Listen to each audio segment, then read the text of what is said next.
hal-hal di luar yang Anda tarik gitu. Fenomenanya kayak gini, kecurangan akademis pun itu diawali dengan moral. Pemahaman dia tentang moral, membedakan baik dan buruk. Dan kalau bicara moral, dia ada 7 virtue dalam moral itu kalau dalam Borba.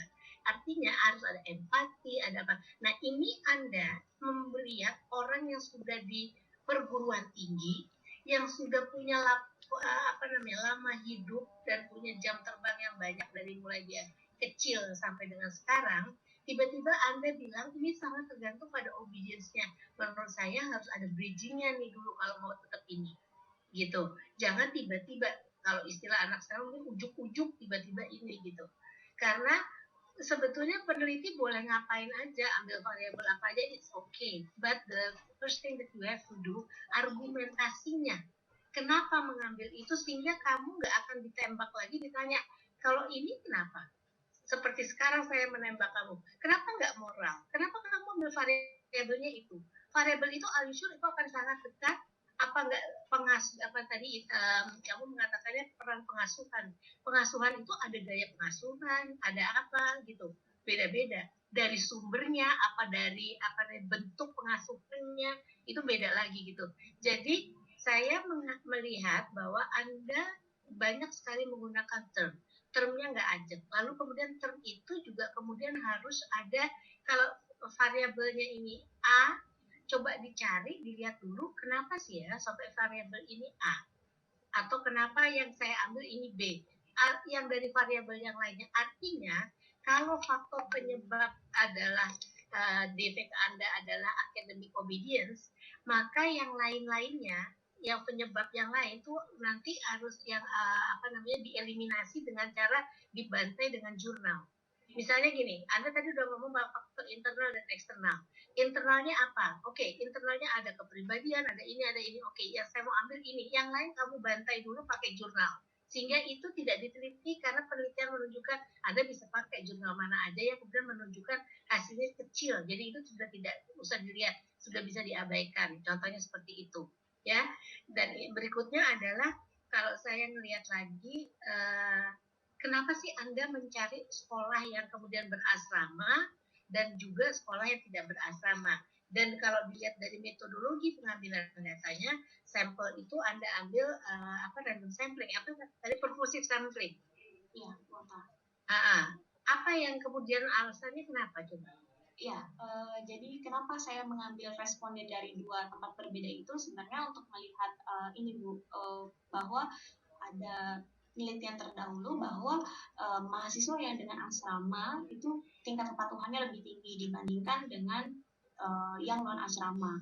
Nah, kemudian kenapa saya memakai purposive, karena saya khawatir ini karena lagi pandemi ya Bu, jadi yang penting kuotanya terpenuhi gitu Bu. Jadi sulit untuk meminta izin untuk offline gitu.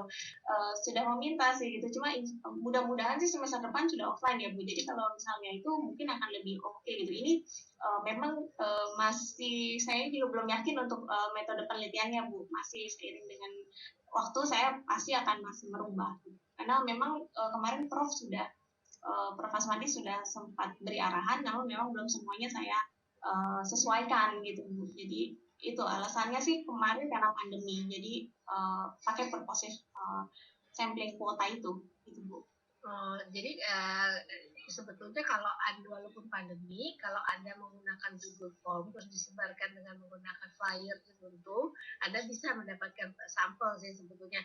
Karena kalau itu bridgingnya untuk kenapa ngambil yang berasrama dan tidak, dan kenapa di tempat itu, dan ada sudah tentukan kan tempatnya gitu. Ya, jadi bukan karena memang ada relevant finding terpilih kalau yang di asrama itu lebih patuh, cuma saya merasa masa sih gitu. Jadi asumsi saya ya kayaknya nggak deh, sama kayak tadi Ibu bilang kenapa tidak perkembangan moral gitu, kenapa tidak moral, kenapa obedience, karena di sini saya mau melihat jadi kalau obedience itu kan kepatuhan itu terbagi dua ya Bu. Jadi mereka yang memang melakukan sesuai aturan karena memang ada hukumannya, tapi karena memang mereka ingin melakukan karena memang ya sudah itu adalah hal yang baik untuk dilakukan. Nah makanya kenapa saya tidak mengambil moral, karena memang lebih ke sikap untuk dia obey atau tidak gitu di situ gitu. Jadi saya tidak membicarakan moral di sini. Jadi mungkin tadi yang agak bias adalah sikap baik dan sikap buruk itu ya Bu. Jadi memang bridgingnya agak kurang tajam. Nanti saya coba ini Bu. Coba tajamkan.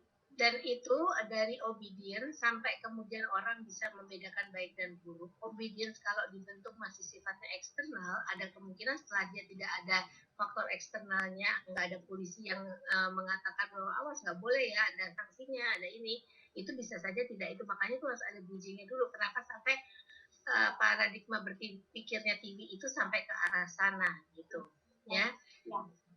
Dan juga saya ngelihat ya di halaman waktu Anda gini, waktu kesan pertama saya membaca proposal Anda, saya melihat kok jadi banyak yang lebih mengekspos pada mediatornya. Anda mengeksposnya lebih banyak media academic commitment-nya dibandingkan kepada DV-nya. Which is sebetulnya dalam satu penelitian kan DV itu adalah primadonanya, itu harusnya yang sebetulnya lebih dikulik ya. Dan pada waktu kita ngelihat di dinamika dalam dinamika di bab 2, saya ngelihat dinamikanya mungkin kalau menurut saya masih belum tepat, di mana harusnya kelihatan dinamika itu refleksi dari si peneliti untuk melihat kenapa sih sampai saya bikin model seperti ini gitu ya, modelnya seperti ini kenapa. Jadi tadi ingat ini, kalau IV sama DV hubungannya nggak ajak baru ada mediator. Kalau dia hubungannya udah ajak kenapa mesti dilewatin mediator gitu. Itu ibaratnya turun takhta gitu. Udah hubungannya ajak, udah jelas, tapi kamu kasih mediator lagi. Harus ada alasan kenapa kita mau menggunakan mediator. Ya Bu, jadi kalau secara teori itu memang eksogen mempengaruhi endogen, tetapi dari beberapa hasil penelitian terdahulu itu dikatakan bahwa itu hubungannya tidak kuat gitu Bu. Jadi tidak terlalu, untuk setiap variabel. Iya, jadi masih ada penelitian yang mengatakan bahwa ternyata itu tidak ada hubungannya, malah ada yang sedikit lemah gitu. Jadi makanya saya memutuskan menggunakan mediator. Nah, untuk setiap variabel berarti dengan populasi atau bukan populasi sampel yang sesuai dengan apa yang kamu mau teliti. Jadi jangan sampai penelitian itu di SD, terus kamu pakai untuk penelitian yang sekarang ada di perguruan tinggi. Ya, gitu. Kebanyakan untuk academic commitment memang studinya studi di perguruan tinggi. Ya, oke. Dan jadi artinya kamu harus memaparkan itu untuk punya argumen. Kenapa sampai akhirnya kamu menggunakan ada mediator. Tapi juga kenapa variabel-variabel yang kamu ambil itu, kenapa variabel itu harus ada argumennya juga. Supaya nanti jadi lebih jelas, kita nggak akan nanya kemana-mana lagi. Karena sudah dipatahkan oleh kamu bahwa ini yang saya mau teliti itu ini. Yang harusnya dilihat tuh adalah ini. Dan kita sudah tahu bahwa yang lain itu memang tidak diteliti karena sudah ada argumentasi yang kuat gitu ya.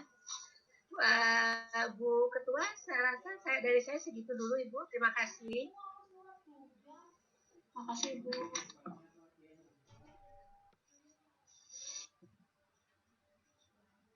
Masih di mute Bu. Masih mute Bu.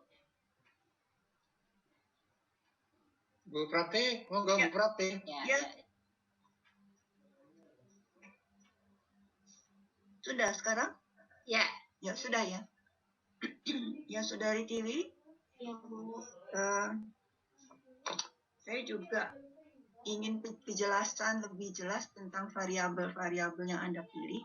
Tapi sebelumnya begini, Anda pilih 2 sampel yang dari penelitian terdahulu sudah menunjukkan perbedaan. Kenapa Anda sekarang mencampur 2 sampel itu lalu bikin model? Kenapa nggak bikin studi perbandingan misalnya? Jadi memang niatnya itu ingin melihat apakah ada perbedaan sih antara responden yang mahasiswa berasrama dengan yang non-asrama. Jadi bukan dipit, tetapi ingin melihat perbandingan gitu. Cuma tetap menggunakan model. Jadi model ini nanti ketika sudah fit, ini akan dicobakan untuk di mahasiswa asrama dengan mahasiswa non-asrama. Nah itu hasilnya mana? Demikian itu rencananya. Oh gitu ya, jadi bisa ya. Saya pikir kalau sudah diteliti dengan model SEM, campur gitu ya.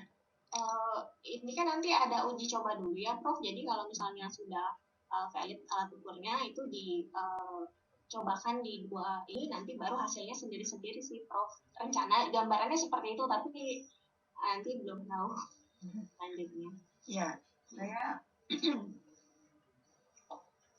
saya bertanya-tanya mengapa ya.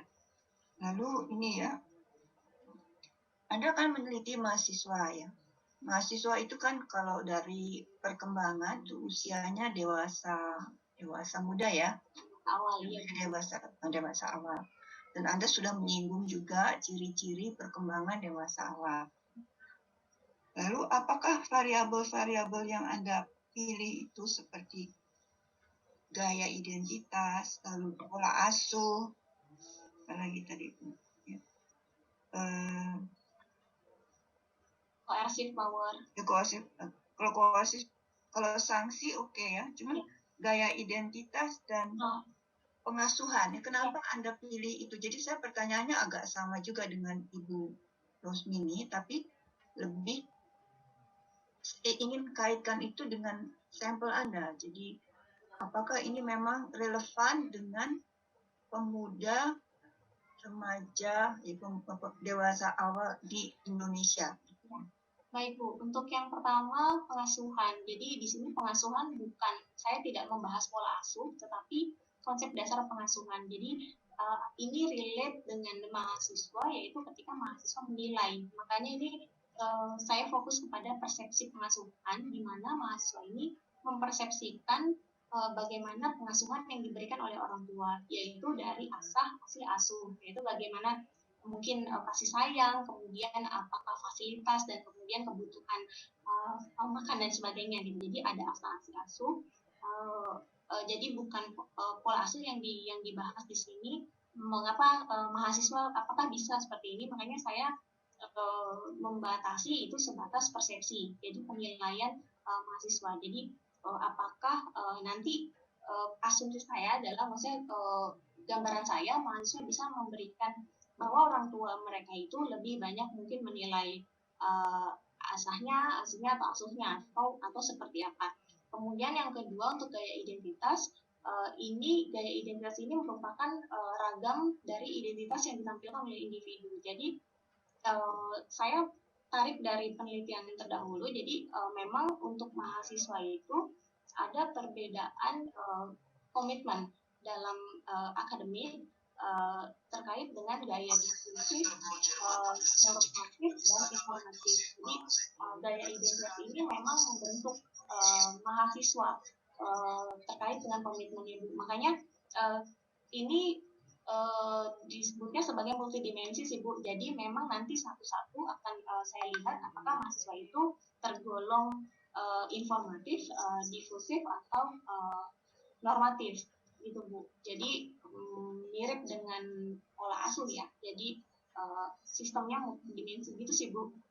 Itu alasan saya kenapa mengambil gaya identitas. Jadi tadinya memang sempat terpikir satu aja. Dari hasil penelitian terdahulu itu yang komitmennya baik itu adalah yang informatif dan normatif, sedangkan yang difusif itu semuanya baik.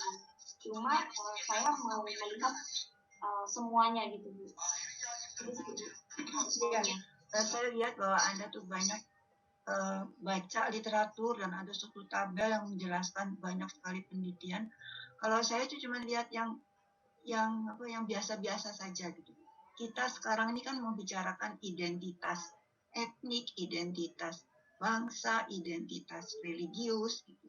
Jadi di mana tempatnya identitas gaya identitas di antara identitas-identitas yang sekarang ramai dibicarakan di masyarakat. Saya nggak begitu ngerti itu. Begitu juga tentang persepsi. Mahasiswa itu kan usianya sudah dewasa awal, dan dia menjadi dewasa berkat suatu pola asuh yang diterima oleh orang tuanya. Kenapa Anda tidak meneliti itu, tapi malah meneliti persepsi? Jadi, apakah memang tidak ada hubungannya bagaimana mereka dibesarkan oleh orang tua menurut pola asuh yang mereka terima dengan persepsi tentang asa asi asuh. Saya tidak mengerti kaitannya apa, dan juga tidak jelas mengapa Anda pilih persepsi itu yang mau dikaitkan dengan academic commitment maupun obedience. Ya, jadi di mana hubungannya adalah asa asi asuh ini kan memang konsep dasar pengasuhan orang tua ya Bu ya. Jadi kenapa saya memilih ini, karena memang ini menurut saya lebih berhubungan dengan konteks kebudayaan Indonesia, yaitu di mana orang tua itu mendidik anaknya atau dalam artian mengasah, terus kemudian mengasihi itu terkait dengan cinta yang mereka berikan, terus kemudian asuh itu adalah bagaimana mereka merawat anaknya dengan memberikan fasilitas dan sebagainya. Nah, saya memang membandingkan dengan aspek dari Bombrain, yaitu tentang dengan aturan dan kehangatan. Tetapi saya lebih melihat untuk di Indonesia ini, masyarakat Indonesia ini untuk parentingnya lebih masuk ke yang asa asi asuh tadi gitu loh Bu. Jadi makanya kenapa saya mengambil pengasuhan ini, dan ketika saya mencari di literasi gitu ya, aspek ini masih jarang sekali digunakan gitu Bu, karena memang ini makanya literasinya tua sekali, karena ini adalah teori turunan dari Tata Amungnya Ki Hajar Dewantara untuk pendidik. Nah, jadi saya mengasumsikan orang tua itu kan pendidik pertama gitu Bu. Jadi saya hubungkan dengan itu. Demikian Bu. Jadi itu. Ya, saya mengapresiasi bahwa Anda mengangkat yang khas Indonesia, yaitu asa asuh. Yang saya ingin tahu itu persepsi kan? Anda selalu bilang itu persepsi kan? Ya, persepsi, penilaian, maksudnya penilaian mahasiswa terhadap orang tuanya. Oh gitu. Nah, jadi ada kemungkinan mahasiswa itu menilai tiga-tiganya baik, atau salah satu lebih baik, atau salah satu kurang. Ada kemungkinan itu? Ada kemungkinan Bu. Ada kemungkinan. Jadi itu. seperti pola asuh. Ya. Otoriter ya, tapi ini lebih ke asa asi asuh gitu. Jadi sebenarnya ini juga menanyakan tentang pola asuh, tetapi pola asuh teorinya Ki Hajar Dewantara kan, betul kan? Atau filosofi pengasuhan? Konsep dasarnya filosofi pengasuhan. Filosofi pengasuhan. Iya Bu. Gitu ya. Dan itu ya, saya tuh sebenarnya tertarik untuk melihat alat ukurnya. Sayang saudara nggak melampirkan ya alat ukur yang Anda pakai itu. Blueprint. Ada aspek-aspek tapi nggak ada. Ya blueprintnya ada. Blueprint Bu, baru blueprint. Cuman seperti apa bentuknya kuesioner? Belum kan, ini masih kualifikasi Bu, jadi belum. Oh ya, proposal. Tapi kan Anda kalau blueprint itu pasti berhubungan dengan kuesioner kan? Iya Bu, iya. Tapi kuesionernya itu sudah ada? Belum buat, baru dirancang, tapi belum berani di fokus Bu, belum bimbingan untuk yang lainnya. Masih menunggu masukan dulu Bu, takutnya ada perubahan, mudah-mudahan sih enggak, harapannya tidak. Ya. Ya Bu. Lalu tentang identitas, saya tuh yaitu kenapa Anda pilih gaya identitas tes? Saya nggak begitu mengerti. Coba bisa memberi contoh nggak gaya identitas informatif apa gitu? Gaya identitas ini gini Bu, jadi kalau mudahnya mahasiswa dengan gaya difusif itu mereka cenderung abai dengan apa yang diarahkan, dengan apa yang sudah diatur. Tapi kalau yang normatif ini memang mahasiswa yang dalam bertindak itu akan selalu memperhatikan aturan-aturan yang ada. Sedangkan yang informatif ini, sebelum bertindak itu, mahasiswa ini akan mencari informasi Bu. Jadi mereka akan melihat sisi baik dan buruknya. Kurang lebih mudahnya seperti itu Bu. Makanya saya ambil gaya identitas. Ya, itu kalau Anda menjelaskan seperti itu kan seperti kepribadian ya. Jadi apa bedanya kepribadian yang normatif, informatif, atau difusif itu dengan gaya identitas? Ya, jadi memang seperti yang tadi sudah saya sampaikan, gaya identitas ini memang turunan dari kepribadian. Jadi kepribadian ini ketika individu itu menampilkan sikap di dalam lingkungan sosial itu akan menunjukkan identitasnya. Nah, kemudian dengan ragam identitas yang banyak ini, makanya diteorikannya menjadi gaya identitas gitu. Jadi memang gaya identitas itu adalah ragam identitas, di mana identitas ini adalah sosok dari pribadi individu. Demikian Bu. Gitu. Ya, so kalau sebagaimana Anda menjelaskan itu lebih seperti peran ya, kepribadiannya berperan seperti itu. Kok menjadi istilah gaya identitas? Saya tahu bahwa Anda ambil dari literatur ya. Ya, literatur itu kan kuno, tapi diperbaharui gitu ya. Dikembangkan. Ada yang jadul, tapi terus ada pengembangannya gitu. Ya. Saya nggak begitu paham aja gitu. Ya. Baik Bu. Jadi itu secara teori. Dan saya juga setuju dengan tadi mengapa Anda dalam pengantar bicara korupsi, tapi topiknya itu academic obedience. Sebab menurut saya orang yang obedient itu belum tentu baik loh. Kalau dia obedient terhadap otoritas yang nggak benar, ya kan salah ya.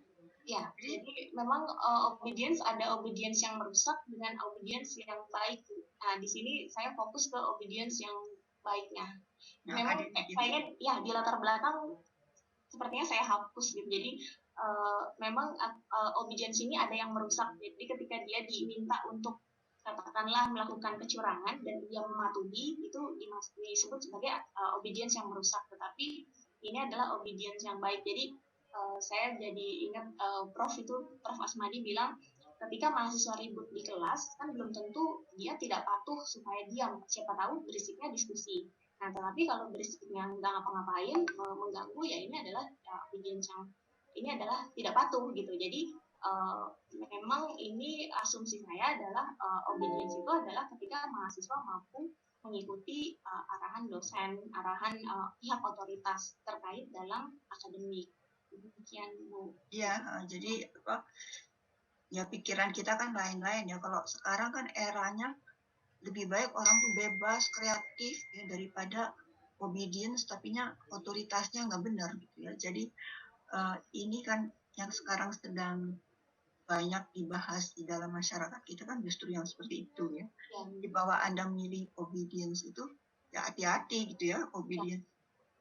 Ya, obedience pada otoritas, lalu otoritasnya juga yang baik itu kan ada juga otoritas yang nggak benar gitu ya. Jadi saya itu selalu berpikir kenapa Anda nggak memasukkan variabel pemikiran kritis daripada Anda memasukkan variabel apa tadi itu kan yang DV-nya itu pengasuhan, gaya identitas, coercive power, sanksi itu kebanyakan luar ya, kecuali gaya identitas yang dalamnya.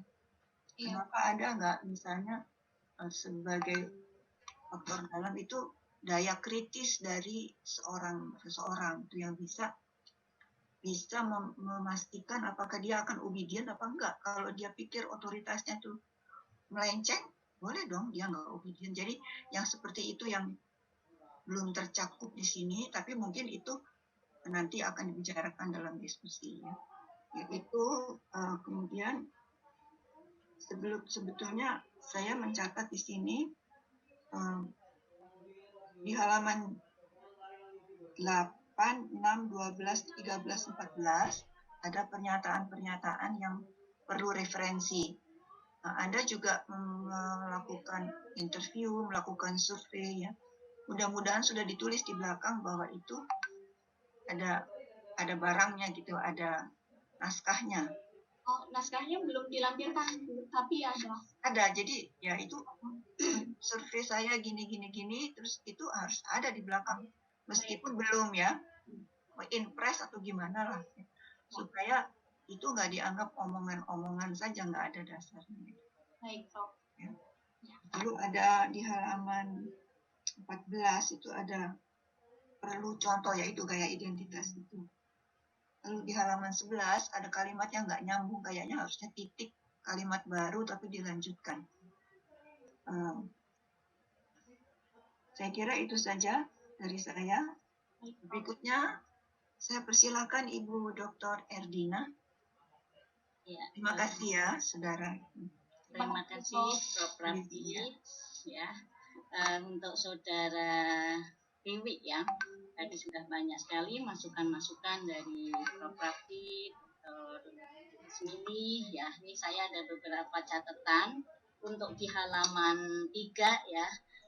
Karena kan ada perubahan-perubahan undang-undang ya. Tadi dikatakan ini lama. Nah, mungkin lebih baik dicari undang-undang yang terbaru ya. Ini yang di halaman 3 ini kan ada lakukan yang di 2003. Nah, ini begitu saya baca ada ketemu di nomor 12 yang tahun 2012 yang terakhir yang dipakai. Kita akan ketemu tapi pasalnya yang berbeda. Kalau saya baca di pasal 4 ini ya, nanti bisa dicek kembali ya untuk itu ya, supaya untuk perbaruan dari undang-undang, karena memang ini sudah direvisi gitu. Jadi kita ambil yang terbaru gitu ya. Oke. Untuk yang selanjutnya tadi saya masih melihat yang di ini ya, ada beberapa. Nah, ini kan di halaman 30.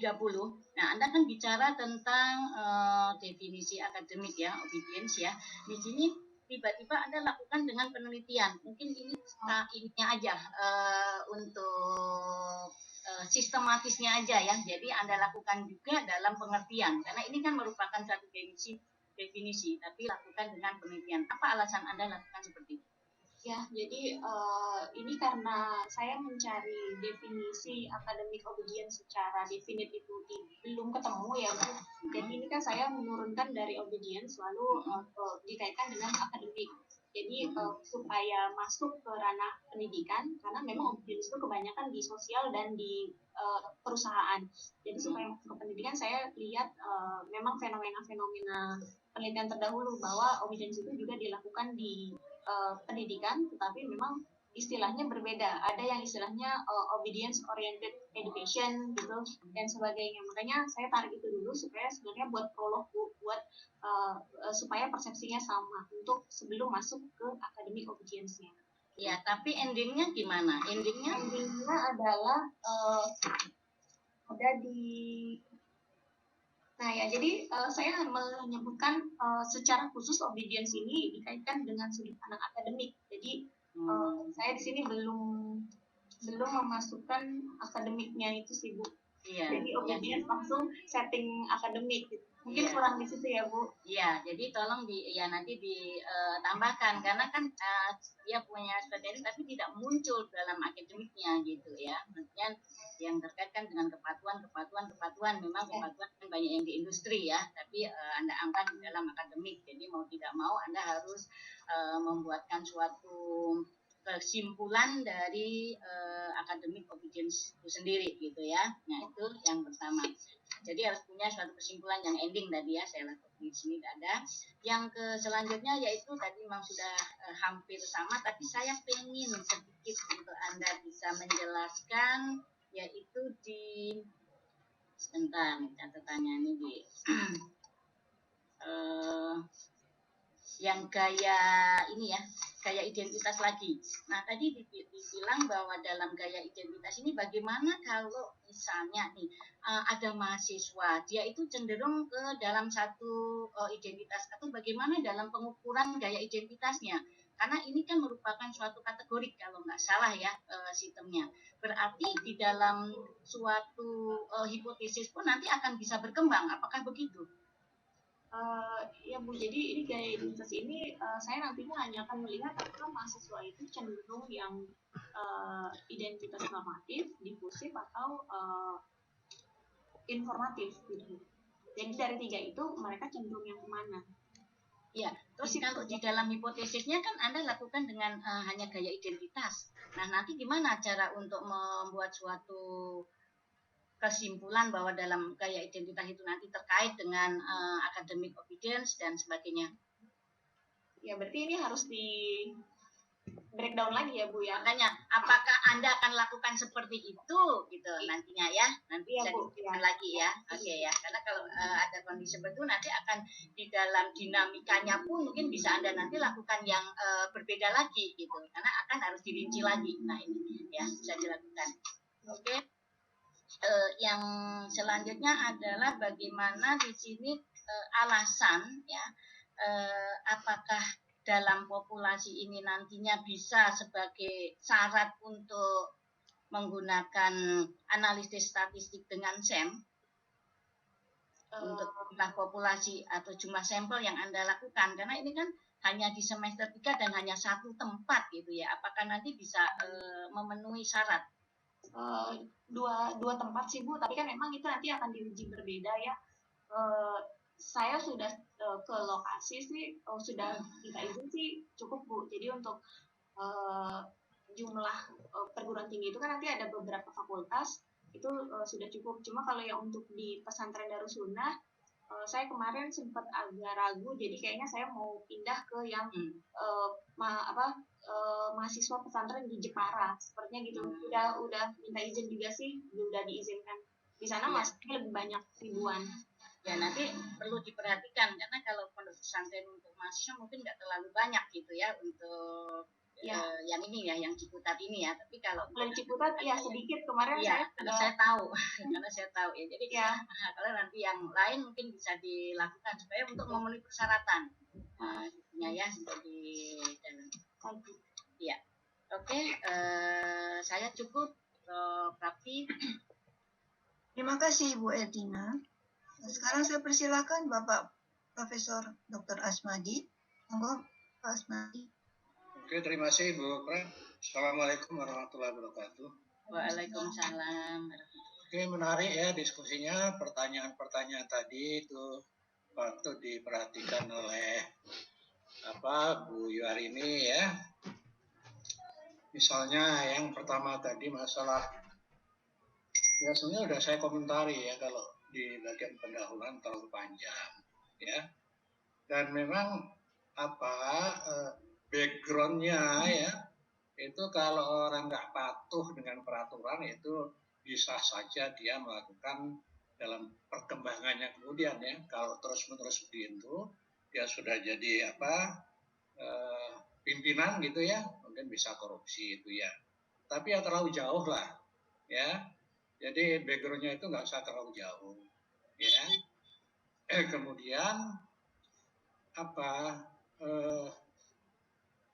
ini kan akademik obedient ya, kepatuhan akademik. Nah dulu juga saya udah minta ya, apakah itu ketentuan akademik, peraturan akademiknya itu ada apa enggak? Nah kalau nggak ada, bagaimana kita bisa mengatakan ya, misalnya mencuri laptop dosen ya, itu apakah itu termasuk di dalam kepatuhan akademik atau itu perilaku kriminal, misalnya begitu ya. Jadi harus ada kepatuhan akademik, itu memang ada ketentuannya ya di perguruan tinggi yang Anda teliti itu ya. Jangan itu cuma peraturan dosen yang sifatnya subjektif, sehingga dikhawatirkan itu muncul ya kepatuhan yang sifatnya orang patuh. Kita dodo macam anak patuh gitu ya, patuh karena kesadaran bahwa itu baik untuk perkembangan dirinya. Yang kedua patuh karena takut. Nah ya toh, patuh karena takutnya nggak diharapkan di dalam kelas ya kan. Nah kalau itu ketentuan akademiknya itu dari dosen mungkin kurang memperhatikan ya sifat yang objektif gitu ya, jangan-jangan muncul subjektivitas gitu. Nah itu gimana, coba dijawab saudara.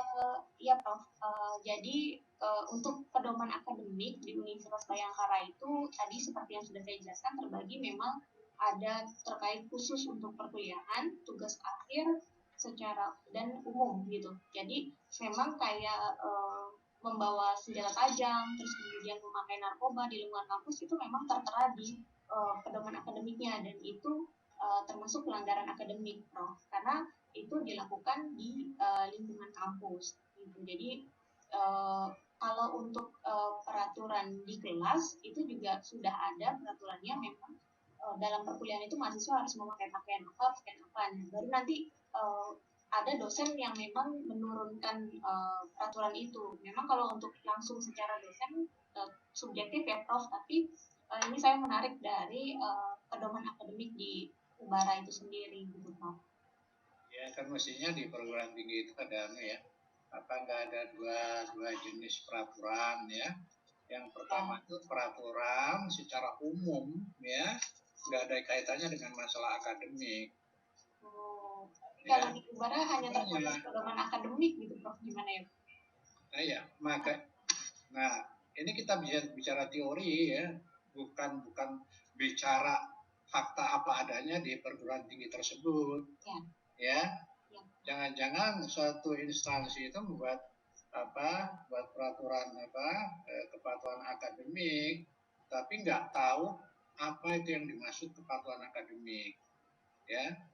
Nah, oleh karena itu, ya ini yang juga saya lihat konsep teori untuk masing-masing variabel itu harus jelas banget, ya.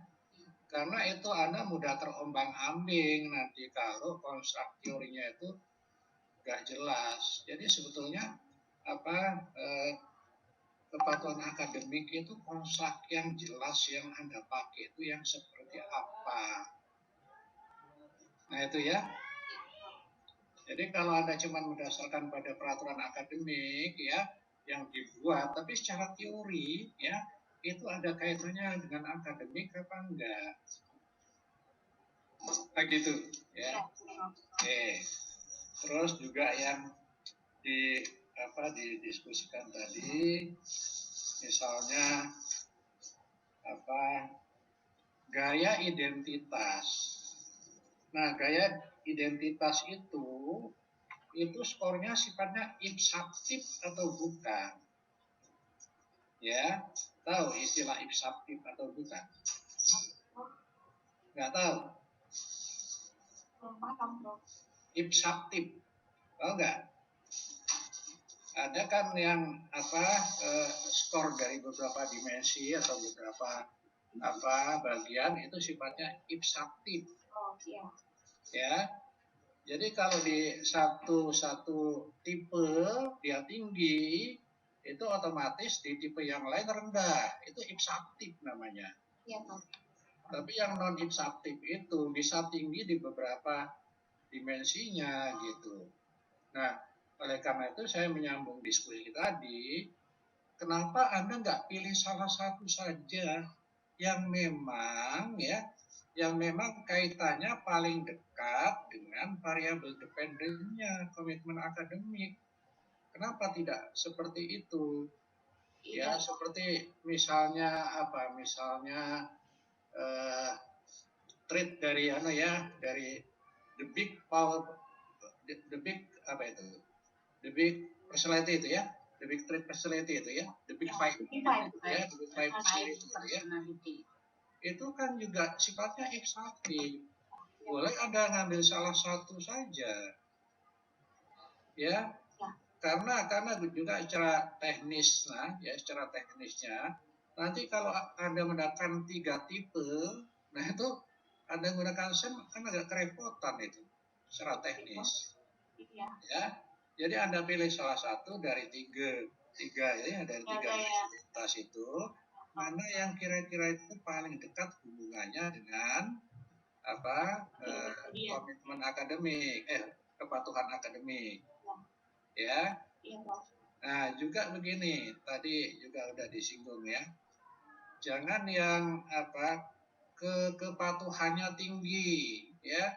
Jadi alasan Anda mengambil di asrama karena mereka kepatuhannya tinggi. Nah, kalau kepatuhannya tinggi, kita tuh dalam pengukuran dalam penelitian itu kan semakin bervariasi variabel kita itu semakin bagus. Tapi kalau mereka itu semuanya tinggi kepatuhannya, bisa saja itu secara statistik itu bisa tidak sensitif untuk menguji hipotesis Anda. Iya, Prof. Ya?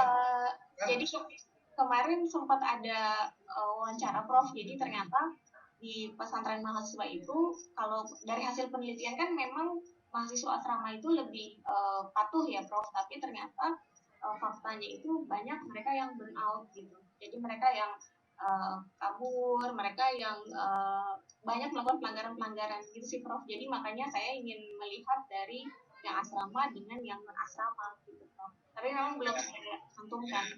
Ya, prinsipnya itu supaya Anda dapat variabilitas skor yang tinggi tentang kepatuhan akademik itu. Ya Prof. Ya, coba ya, kan gampang sekali ya. Kalau satu variabel ya itu skornya sama. Nah ini kan artinya ya entah tinggi semua, entah rendah semua dikorelasikan dengan variabel yang lain yang bervariasi. Itu korelasinya nol, nggak ada korelasinya. Iya Prof. Ya, jadi harus dijaga itu ya, variabilitas skor itu penting di dalam penelitian. Ya. Dalam pengukuran kan juga begitu. Jadi prinsip pengukuran itu untuk memperoleh individual differences di antara subjek-subjek kan. Ya. Jadi kalau misalnya item Anda ya salah satu item semua responden itu menjawab sangat setuju semua, itu jelas item yang nggak bagus. Ya, karena nggak bervariasi dan itu pasti gugur kalau begitu. Ya.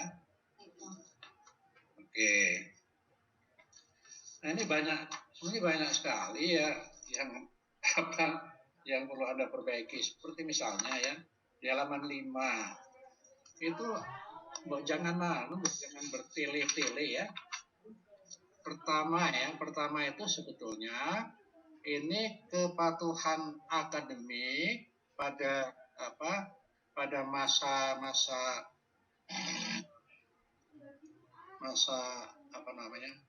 online atau offline itu harus jelas dulu ya, karena di halaman 5 misalnya ya itu kan nggak ada kaitannya dengan perkuliahan online ya, tapi yang di halaman berikutnya itu yang online ya, kepatuhan akademik dalam belajar online.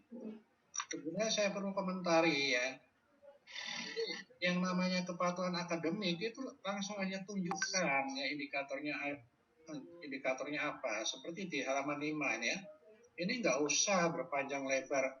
Mahasiswa tingkat akhir terancam drop out karena tidak mengikuti perkuliahan dengan baik. Ya seperti membolos. Nah kan cukup membolos kan. Misalnya, intinya aja ya. Nah yang kedua itu jauh banget Anda mengambil ketidakpatuhan di Amerika sana. Ya kan, cukup di Indonesia kan banyak kan kasus-kasus ketidakpatuhan itu. Ya. Terus ini yang ketiga itu panjang banget itu apa? Jadi ketidakpatuhannya dalam bentuk apa? Pencurian laptop misalnya. Udah kan? Iya. Nggak usah penyebabnya atau akibatnya, nggak usah. Ya. Jadi yang justru sebagai subjeknya itu adalah indikator dari ketidakpatuhan itu yang Anda tunjukkan. Ya, tidak karena sebabnya atau akibatnya, ya.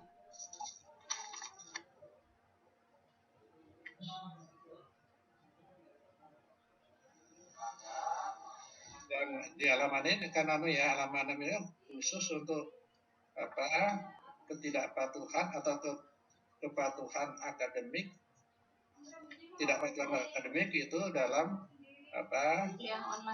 online. Nah itu harus ada batasi yang akan Anda teliti itu ya, itu ketidakpatuhan dalam belajar online atau offline. Karena ada yang mungkin itu ada yang berbeda ya, seperti Anda mengatakan nggak memunculkan wajahnya misalnya. Kalau nggak memunculkan wajahnya itu kan kita nggak tahu dia hadir apa enggak, dengerin kuliah kita apa enggak ya. Nah kan beda, jadi harus jelas lah ya batasannya itu. Kemudian ini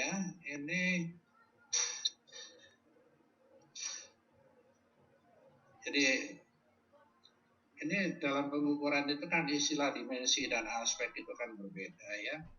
Tapi Anda menyamakan itu ya. Halaman 33 ya itu Anda sebut dimensi ya. halaman 33. Oh itu maaf Prof, salah ketik, harusnya aspek. Gitu ya. Tadi di PowerPoint sudah saya tulis aspek. Gitu. Ya, harus konsisten ya.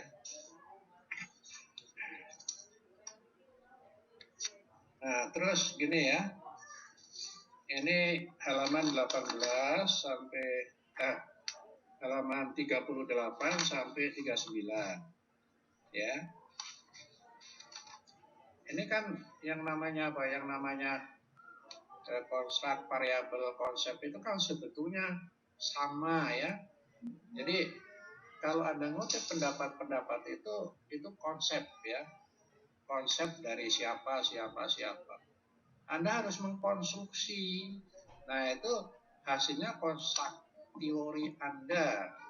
Yang jadi itulah variabel penelitian Anda itu. Ya. Nah, ini coba diperhatikan. Halaman 18 itu ada bicara tentang academic commitment ya. Itu misalnya yang Marsia itu ada indikator keterlibatan aktif individu misalnya ya. Kemudian dari human itu ketekunan ya, konsistensi ya, stabil gitu ya. Terus yang berikutnya itu tekun ya. Terus kesejahteraan itu ya, indikator-indikator dari komitmen akademik itu ya, atau aspek ya. Tetapi itu begitu sampai halaman 39 padahal itu kesimpulan Anda kan. Nah, ini yang saya maksudnya konstruk teori Anda itu harus jelas betul ya. Kalau Anda menggabungkan pendapat-pendapat tadi, kemukakan alasannya. Ya, segala sesuatu harus ada argumentasinya ya. Termasuk tadi yang sudah disinggung oleh Ibu Ros ya. Anda memilih variabel independen itu ya terserah, asal secara teori memang dia berpengaruh. Tapi alasan itu bisa subjektif, bisa objektif, harus diberikan. Ya. Nah, ini ya, jadi apakah kemudian konstruk teori ini itu sudah merepresentasikan dari konsep-konsep yang Anda kutip tadi. Ya. Jadi sebetulnya Anda mengkonstruksi ini juga Anda harus berpikir mungkin kaitannya dengan variabel dependen ya, mungkin kaitannya dengan karakteristik subjek ya. Untuk memilih, Anda kan boleh memilih salah satu, tapi semuanya itu ada argumentasinya. Ya.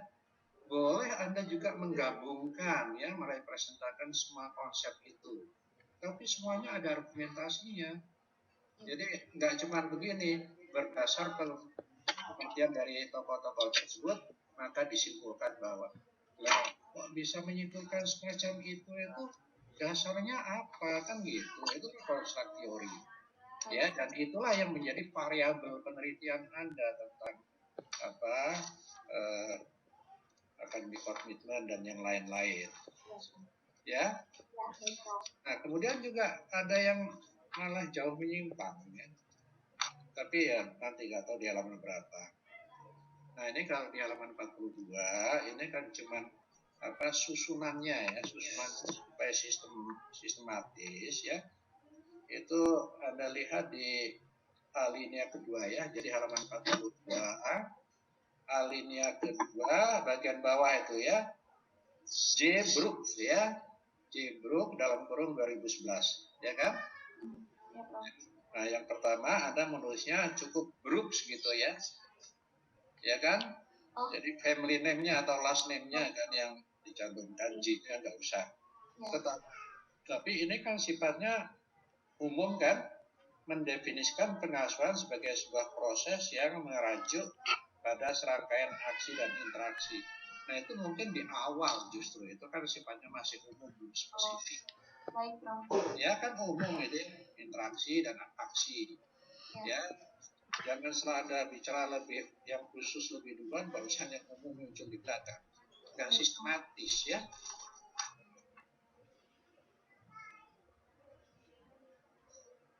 Nah, kemudian juga tadi udah muncul ya, sudah muncul dulu, kayaknya saya kalau nggak salah sudah mengingatkan. Ketika Anda bicara variabel ya, misalnya yang di halaman 43 ya, pada penelitian ini pengasuhan fokus pada persepsi mahasiswa. Ya, nah ini pengasuhan kan, ya yang fokusnya pada pengasuhan, nggak usah pakai persepsi. Cuman nanti dalam operasionalisasi variabel tersebut, pengasuhan seperti yang dipersepsikan oleh responden, kan begitu? Ya, itu operasionalisasinya itu. Ya, kalau semua terus pakai persepsi itu, ya semuanya bisa pakai persepsi. Jadi di operasionalnya aja ya, Prof? Ya dibuang aja persepsinya itu ya, kita bicara variabelnya, cuman itu nanti yang dipersepsikan oleh responden, kan begitu. Baik, Prof. Ya, kalau dalam bahasa asing itu kan disebut misalnya apa, komitmen akademik, komitmen perceive gitu ya, yang dipersepsikan memang ya, tapi itu di definisi operasional. Ya. Di judul ada enggak? Kan enggak ada juga kan persepsi. Enggak. Enggak. Jadi di operasionalnya aja tidak perlu di bab. Iya, ya. Jadi apa, komitmen akademik adalah bla bla bla bla bla bla, misalnya ya, atau pengasuhan tadi ya, yang dipersepsikan oleh responden. Nah, kemudian ini kalimat ya, kalimat walaupun anu tapi ya mengganggu banget. Halaman 45 itu ya. Halaman 45 itu gaya identitas ya. Definisi gaya identitas ya. Itu gaya identitas ini merujuk dari teori kepribadian. Ya, harusnya nggak pakai, Prof. Harusnya nggak pakai itu. Langsung Harusnya berdosing, ya, kan Prof. lucu kan kalimatnya. Lupa dihapus. Oke, itu diperhatikan ya. Itu diperhatikan. Oke. Terus ini ya, halaman 53 ya. Ini yang Anda jelaskan, yang Anda maksudkan dengan konsep teori itu pakai tabel itu apa sih sebetulnya? Oh, ini maksudnya saya supaya nggak panjang gitu, Prof. Jadi ini kayak sebenarnya saya buat semacam matriks gitu loh, Prof. Cuma mungkin kurang tepat ya. Ya gini ya. Biar tidak panjang gitu, Prof. Ya. Jadi begini ya. Ketika kita bicara tentang bab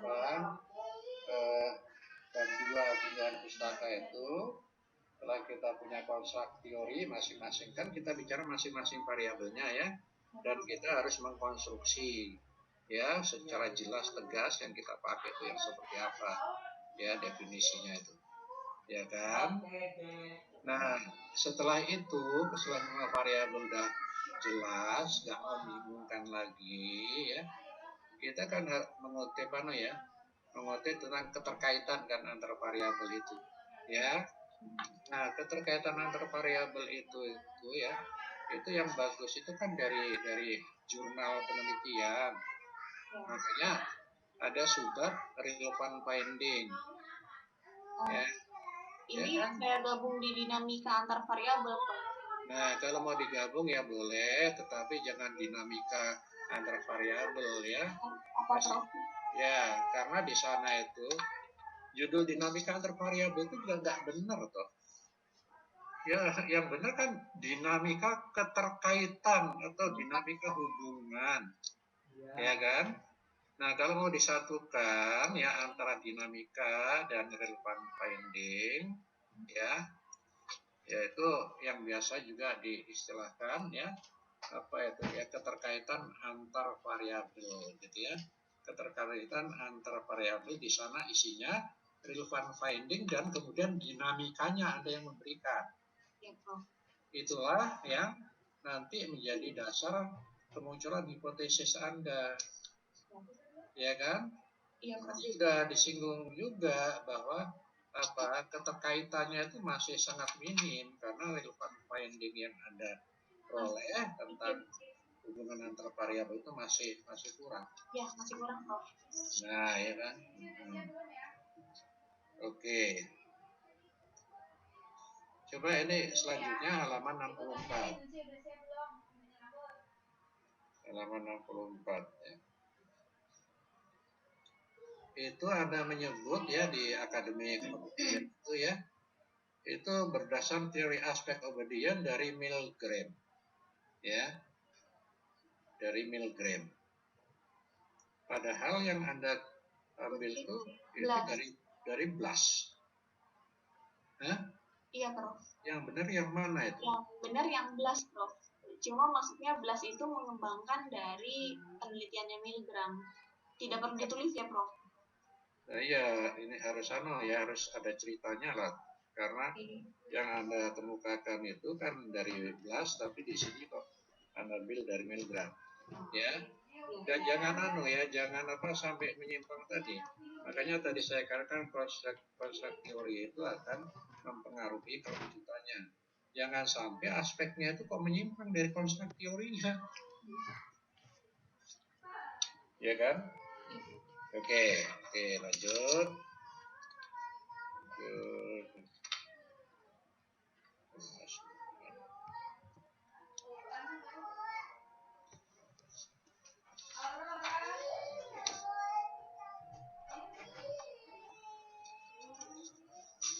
Ada satu variabel tadi yang agak aneh Anda. Jadi Anda coba nanti diteliti sendiri ya. Jadi Anda ngutip dari beberapa pendapat, nggak tahu variabel yang mana. Di pendapat-pendapat itu nggak ada satupun yang mengatakan sikap, bahwa itu adalah sikap terhadap apa gitu ya. Tapi justru dalam kesimpulannya Anda mengatakan itu sikap. Wah itu aneh bin ajaib banget itu. Anda sadar itu kan? Anda sadar? Iya, Prof, tapi saya lupa yang mana ya. Iya, makanya variabel apa itu? Saya juga sudah baca tapi lupa yang mana, variabel mana itu. Jadi Anda ngutip beberapa pendapat itu nggak ada sama sekali yang mengatakan itu sikap. Itu di bab 2 deh, Prof. Tapi dalam kesimpulan kok Iya. jadi sikap. Oke, ya. Terus halaman 76 ini masalah apa? Coba tabel 38 itu Anda ini perolehnya dari mana ini? Tabel 38 dari tabel kategorisasi indeks icon itu. Dari artikel, Prof. Itu kan sangat tergantung pada expertnya berapa. Ya kan? Iya. Kalau expertnya banyak, ya itu tuntutannya kecil, ya koefisiennya. Tapi ya kalau expertnya sedikit, nah itu tinggi. Nah ini kok 0,4 sudah yang cukup dikatakan validitas sedang, ya antara 0,4 sampai 0,8 ada katakan sedang. Itu untuk expertnya berapa? Nggak mungkin kalau 0,45 itu sudah dianggap sedang. Expertnya cuma 3 orang. Iya. Nanti saya cari lagi literasinya. Ya, ini nggak ada dasarnya. Iya. Ya, Bro, maaf, Bro. Ya. Kemudian ini Anda tahu halaman 7 namanya Anda bicara validitas isi langsung icon V. Ya enggak? Iya, Bro. Ya enggak lah. Ya mestinya didahulukan di halaman 77 ya. Icon V itu masuk di butir D kan begitu. Nah iya kan? Dan itu pun itu langkah-langkahnya masih belum lengkap itu. Ya. Jadi validitas isi itu langkahnya tidak cuma sampai 4 ini, nanti dilengkapi lagi. Ya. Dan juga ditambah keterangan bahwa validitas isi itu akan diestimasi berdasar data subjek uji coba. Ya kan? Nah, kalau validitas konvergen dan diskriminan itu juga nanti dikatakan diestimasi berdasar data subjek penelitian.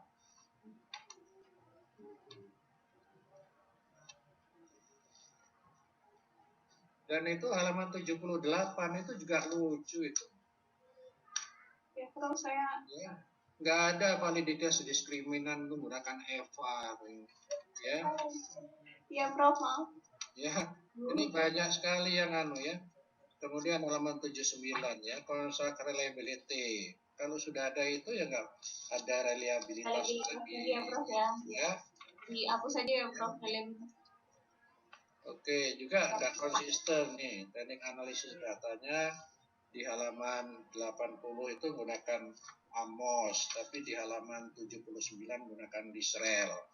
Ya Prof, Prof kemarin sarankan AMOS saja kan ya Prof? Ya kalau saya itu lebih familiar ya, terserah Anda, asal Anda bisa mempertanggungjawabkan gitu ya. Saya AMOS saja, ikut Prof aja lah. Ya, terserah Anda ya. Oke, terima kasih Bu Prab, sekian ya. Saya akhiri, Assalamualaikum warahmatullahi wabarakatuh. Waalaikumsalam. Terima kasih Prof. Asmadi. Barangkali ada Bu Romi atau Bu Erdina mau tambahan pertanyaan sebelum kita rapat. Ibu Romi, sudah cukup? Sudah, Prof? Sudah. Ya, baik Saudara Iwi, kami akan mengadakan rapat. Silakan Anda keluar dari ruang Zoom. Silakan, siapa yang ngatur nih Bu? Ya, sama yang ikut mungkin Prof yang ikut masuk. Yang ikut masuk. Ikut mahasiswa. Yang harus melaksanakan keluar itu siapa? Toro apa siapa ya? Kayaknya Mas Toro itu.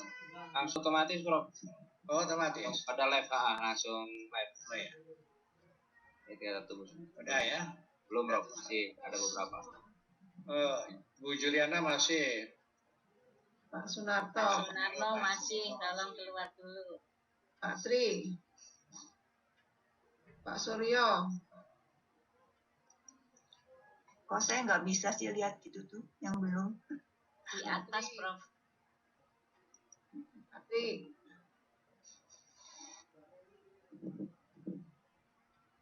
Pak Amirul. Mas Yudi, tolong di